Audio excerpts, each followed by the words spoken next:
السلام عليكم ورحمة الله وبركاته. قبل ما أبدأ الفيديو اذكروا الله لا إله إلا الله وحده لا شريك له، له الملك وله الحمد وهو على كل شيء قدير. ازيكم يا جماعة، عاملين ايه؟ يا رب تكونوا بأفضل صحة وبأحسن حال. أحب أشكر حبايبي المتابعين اللي بيحطوا لايك وبيشتركوا في القناة وفعلوا الجرس على الكل. شكرا أوي يا حبايبي، يا رب يجازوكم كل خير ويرزقكم من حيث لا تحتسبوا. اللي لسه أول مرة يشوف قناة منوعات تربية الطيور مع سمورة اشترك في القناة ويفعل الجرس على الكل عشان يوصلكوا إشعار بكل فيديو جديد. دلوقتي بقى شوفوا انا نقلت الفراخ البيضة اهي، وسعت لها المكان. شوفوا المكان واسع ازاي، شوفوا بيجروا كده واخدين راحتهم في المكان.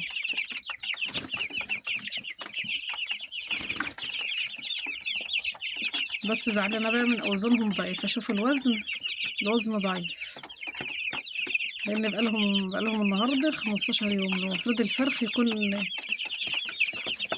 نص يكون 600 جرام على اقل حاجه، انما شوفوا لا الوزن ضعيف. بس ان شاء الله هعمل لهم وصفات تزود الوزن ترفع الوزن. شوفوا يا جماعه بيجروا ازاي في المكان كل ما يكون واسع كل ما الفرخ ياخد راحته فيه ويجري كده وياخد راحته في المكان.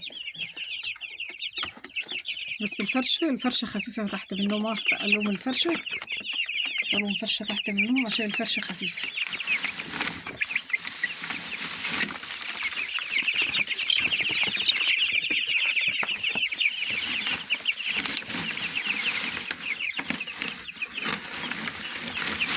خلي الفرشه كده تقيله كده تحت من الفرخ.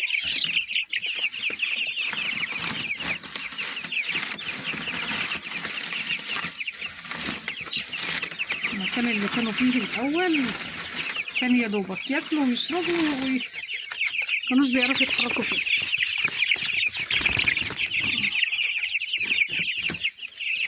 زي ما انتوا عارفين اللي متابعنا من أول الفيديو، الفراخ من أول الدورة الفراخ ديت فيومي يا جماعة، جايباها للبيت.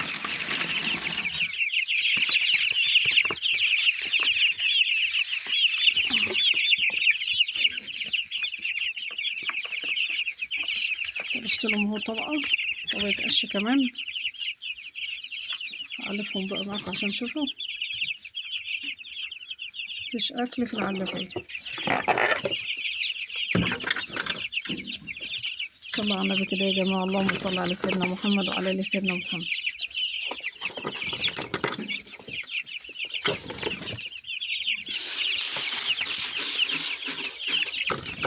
اكتبوا كده يا جماعة كومنت حلو كده، شجعوا في سمور. ورفعت بردك العلافات دي، رفعها على حديدة اهي، على حمالة حديدة. شوف الفرخ يا دوبك بيعرف ياكل. ودي تحطها كده على بلاطة عشان الفراخ البلدي تعرف تاكل.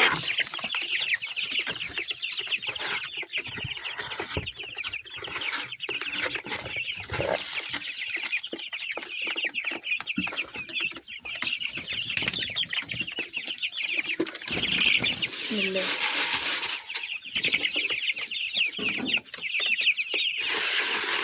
مخليش المكان ضيق على الفراخ يا جماعه.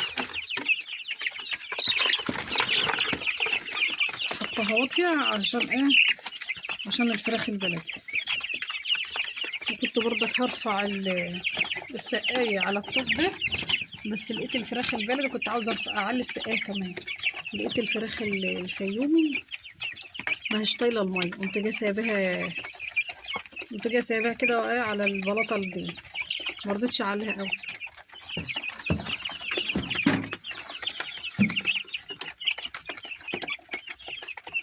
شوفوا يا دوبك الفرخ يعرف ياكل، مدد دماغه كده ويعرف ياكل.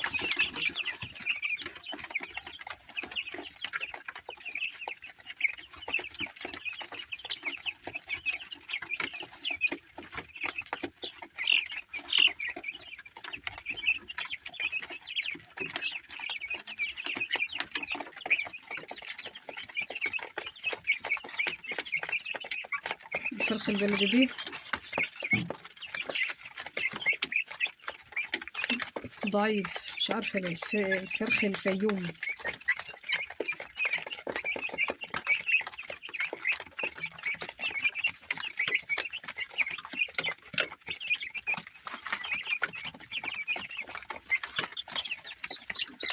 اعمل لهم باذن الله وصفات تزود الوزن كده وترفع الوزن، لان اوزانهم ضايعه خالص. عشان النهارده زي ما قلت لكم بقالهم اسبوعين.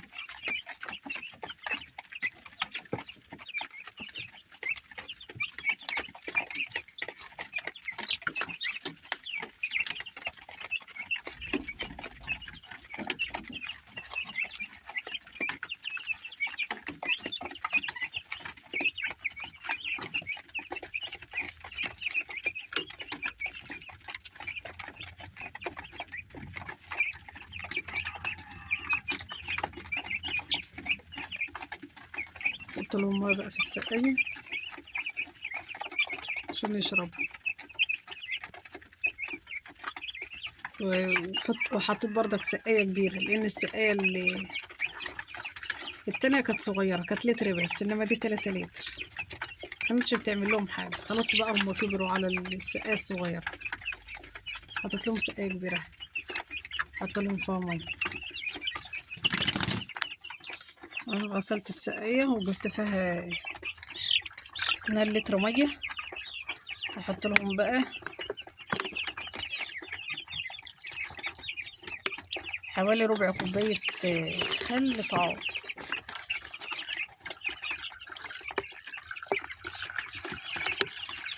حوالي ربع كوباية. فالخل يا جماعة مفيد للفراخ. ربع كوباية خل طعام، خل أبيض طبيعي، تركيزه 5%.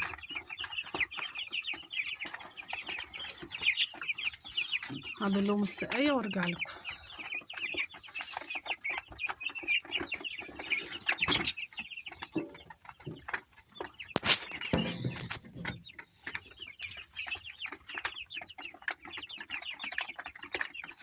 عدلت لهم السقاية اهو يا جماعة. فالخل مضاد سموم، واستخدمه مضاد سموم. ولو في اسهال عند الفراخ الخل هيعالجه، وبيفتح شهية الفراخ على العلف.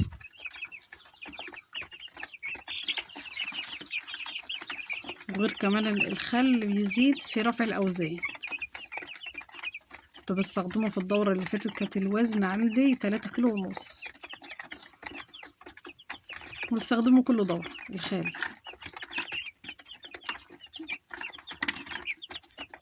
وغير كمان ان الخل بيخفض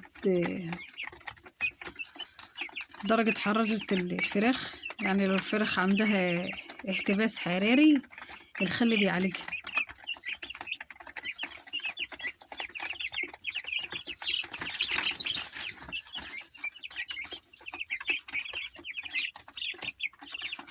وبيعالج الإسهال يا جماعة الخل.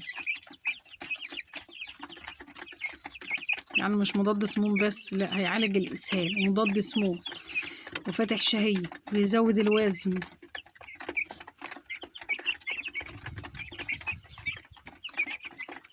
وخافض حرارة. يعني الخل رهيب كده للفراخ. انا بستعمله كل دورة فراخ. وفوائده كتيرة للفراخ، وهينضف امعاء الفراخ من السموم اللي بتبقى في العلف يا جماعة. احط ربع كوباية خل على 3 لتر مية. حطهم كده 3 ايام متتاليين كده ورا بعض. تمام يا جماعة. اتمنى كده يكون الفيديو كده نال اعجابكم كده، ويكون عند حسن ظنكم، ويكونوا استفدتوا من الفيديو. وما تنسناش بلايك يا جماعة عشان لايك بيرفع الفيديو، واكتبوا كده كومنت كده حلو، شجعوا سمورة بيه. وصلوا على النبي كده يا جماعة في التعليقات. والسلام عليكم ورحمة الله وبركاته.